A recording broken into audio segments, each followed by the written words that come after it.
After years of silence, Alien Isolation 2 just dropped its first teaser, and it looks like the sequel is taking things somewhere we've never been before. More on that later. The Battlefield movie just got some massive names attached, including an Oscar winner and the director behind Mission Impossible and Top Gun. We'll get into it. Resident Evil Requiem just hit 7 million copies sold, and Capcom is finally opening up about what's coming next. That's all ahead. Hello everyone, I'm Taylor, and welcome back to my channel. This week in gaming has been absolutely wild. Xbox is finally giving us details on Project Helix. The Take-Two CEO said something about GTA 6 that I don't think anyone expected to hear. We've got a massive Battlefield movie announcement, a first look at Alien Isolation 2, plus Resident Evil Requiem, Injustice 3, Marvel's Wolverine, and more. There's a lot to cover, so let's jump right in, starting with that GTA 6 comment, because Take-Two CEO Strauss Zelnick said he is terrified about the release of Grand Theft Auto 6. Zelnick made the comments at the inaugural Icon event in Las Vegas, an industry gathering organized by the Entertainment Software Association that has essentially stepped in to fill the void left by E3. When asked about measuring the success of GTA 6, Zelnick was candid about the pressure. He said the goal is to make, and I'm paraphrasing here, the most spectacular piece of entertainment on Earth in history, and that if they do that and serve their customers, the upside will take care of itself. He also joked that he expects a lot of people will be calling in sick on November 19th, which is about as close to a release date confirmation as you're going to get from a CEO. On pricing, Zelnick pushed back against rumors of a $100 price tag, suggesting GTA 6 will remain in line with other modern $70 titles. And here's the part that should get everyone excited. Zelnick confirmed that GTA 6 marketing is starting up soon. He wouldn't give a specific date, but said the campaign is coming, with Take-Two's earnings call on May 21st being a key date to watch. Rockstar's social media activity has also been picking up lately, which is usually a sign that something is coming. We still haven't seen a single thing about GTA 6 online, and that reveal is going to be massive. The next few weeks could change everything. So, do you think GTA 6 is going to live up to 13 years of hype, or is no game capable of meeting these expectations? Let me know in the comments. So, from one of the most anticipated games ever to one of the most anticipated consoles, Xbox is hosting a digital event on May 7th, and it's centered around Project Helix, the codename for Xbox's next console. If you've been waiting for real information about what comes after the Series X and S, this is the event to watch. The event is being called a Game Dev Update and streams on Xbox's YouTube channel at 9 a.m. Pacific on May 7th. Xbox VP of Next Gen Jason Ronald and Xbox GM Chris Charla will be on hand to introduce Project Helix, with the event also covering developer tools, marketplace changes, and GDC recap. Xbox has already started sending Project Helix gift packages to streamers, which suggests the hype cycle is officially beginning. Earlier this month, Xbox debunked rumors that Helix would be a third-party device. Jason Ronald confirmed it's a first-party console being made internally. New Xbox boss Asha Sharma has also confirmed the system will play both Xbox and PC games, which could be a major differentiator. Memory shortages could impact pricing though. Fans are already nervous about how much this thing is going to cost, given the recent Series X price increases. So, are you excited for Project Helix, or has Xbox lost your trust after the last few years? Drop it in the comments. Next up, Assassin's Creed Black Flag Resynced is dropping July 9th, and it has two pieces of news this week. The good, the full Caribbean map has been revealed and it looks incredible. The bad, if you're buying a physical copy on PS5, you're still going to need an internet connection to install it. Starting with the good, the full world map for Resynced has been revealed, and it preserves the same layout and locations fans loved in the original, including the major cities of Havana, Nassau, and Kingston, plus all 50 islands of Edward Kenway's Caribbean playground. But keen-eyed fans noticed some additions. Sacrifice Island, Black Island, and Mystery Island are all included, which were originally part of a DLC pack in the original game. So it looks like Resynced is bundling in content that fans previously had to pay extra for. The game has been built from the ground up using the latest version of the Anvil engine with dynamic weather, ray trace lighting, reworked combat and stealth, and a fully seamless open world. Now the not so great news. The physical PS5 version requires an internet connection to install. Ubisoft hasn't explained why, but the backlash has been significant. Fans are raising the same concerns we've seen before. What happens when the servers go down? We've already seen how they played out with The Crew. Physical media is supposed to mean you own the game. This is becoming a troubling trend across the industry and people are rightfully frustrated. So, does the internet requirement change whether you're buying Black Flag Resynced physically or digitally, or are you skipping it altogether? Let me know in the comments. Before we continue, if you're still here, do me a quick favor and hit the like button before we keep going. It genuinely helps push this content to people who haven't found the channel yet. And if you're not subscribed, Fix that right now so you never miss a video.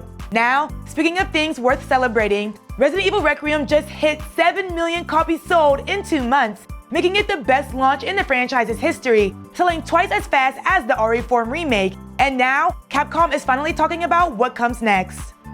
In an interview with Denfamini Co-Gamer, director Koshi Nakanishi confirmed that a story DLC is in production, though he was careful not to give a timeline, simply saying he hopes fans look forward to it. An insider believes the DLC will center on Leon once again, with characters like Grace Ashcroft potentially returning. And on top of that, a free minigame is in the final stages of development, a single-player combat-focused mode that the director described as perfect for players who want to go wild after clearing the story. Many fans suspect it's a return of the classic Mercenaries mode, but Nakanishi hinted it could be something entirely new.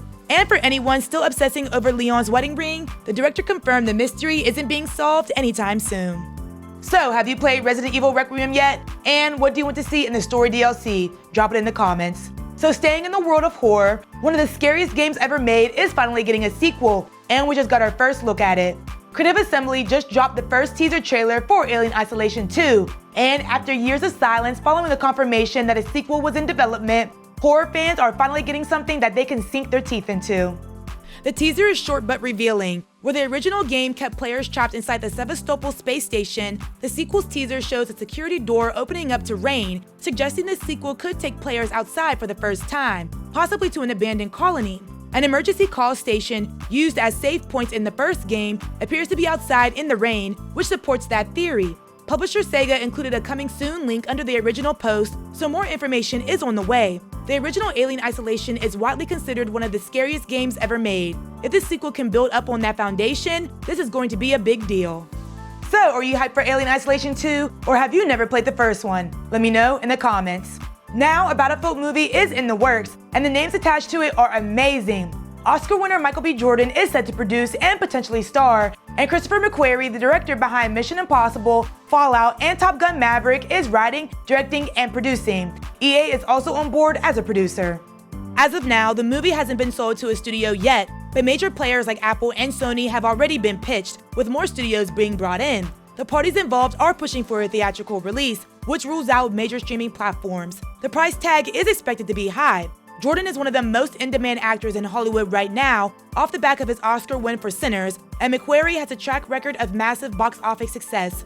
It's worth noting that Battlefield's biggest competitor, Call of Duty, also has a movie in the works at Paramount. Gaming is clearly Hollywood's next big frontier. Are you more excited for the Battlefield movie or the Call of Duty movie, or are you doubtful about both? Drop it in the comments. Now, let's run through the rest of this week's stories. Insomniac Games has followed up on its promise to share more Marvel's Wolverine information in spring, confirming that an update is still on the way before June. The studio has not been specific about timing, but rumors of a PlayStation State of Play focused on Wolverine are gaining traction. May is also known as the month where Sony drops a major showcase, and with Wolverine still only available to wishlist on PS5, pre-orders and special edition details could be on the way. The game is currently set for September 15th on PS5. If Insomniac is keeping its spring promise, something is dropping very soon. Injustice 3 appears to be in development at NetherRealm Studios, and it may have been accidentally confirmed by an artist whose resume listed the game alongside other Warner Bros. Projects, including a Hogwarts Legacy sequel. The resume has since been taken down, but not before it was widely shared online. Last year, a pair of actors also seemingly hinted at their involvement within the game, and James Gunn has previously hinted at DC gaming plans. Nothing is officially confirmed, but the evidence is stacking up. An official announcement feels inevitable at this point, and it's just a matter of when. Red Dead Redemption is getting a physical PS5 release on May 4th for $29, and it includes the Undead Nightmares expansion. The game supports 4K, 60 FPS, and HDR, and you can import save files from the PS4 version. Interestingly, the physical copy is actually cheaper than the digital version, which is rare. Collectors and physical media fans, this one's for you. There's conflicting reports about the status of Insomniac's Venom spin-off game. Miles Morales voice actor Najee Jeter claimed on a podcast that the game was canceled following the 2024 passing of Venom voice actor Tony Todd. However, Bloomberg's Jason Schreier quickly pushed back on that claim, simply saying it isn't true. So the situation is murky. The game was originally leaked in a 2023 ransomware attack and was reportedly targeting a 2025 release that never came. With Marvel's Wolverine dropping in September, we're likely getting more clarity on Insomniac's future plans after that launch. And wrapping up, Valve's new Steam controller launches tomorrow, May 4th at $99. It features next-gen magnetic thumbsticks designed to eliminate stick drift, dual trackpads with haptic feedback, a 6-axis gyro, and a wireless charging puck that doubles as a transmitter. It's the first piece of a larger Valve hardware push that includes the Steam Machine and Steam Frame later this year. If you're a PC gamer who wants a premium controller without paying Elite or DualSense Edge prices, this one's worth keeping an eye on. It's been a big week. GTA 6 is closer than ever, Project Helix is about to get its moment, and Hollywood is clearly all in on gaming. There's a lot to look forward to. I really appreciate all of you for watching and supporting the channel. It genuinely means a lot. If you're not already following me on my socials, make sure you do. I'm on TikTok, Instagram, Facebook, Discord, Twitter, and YouTube Shorts.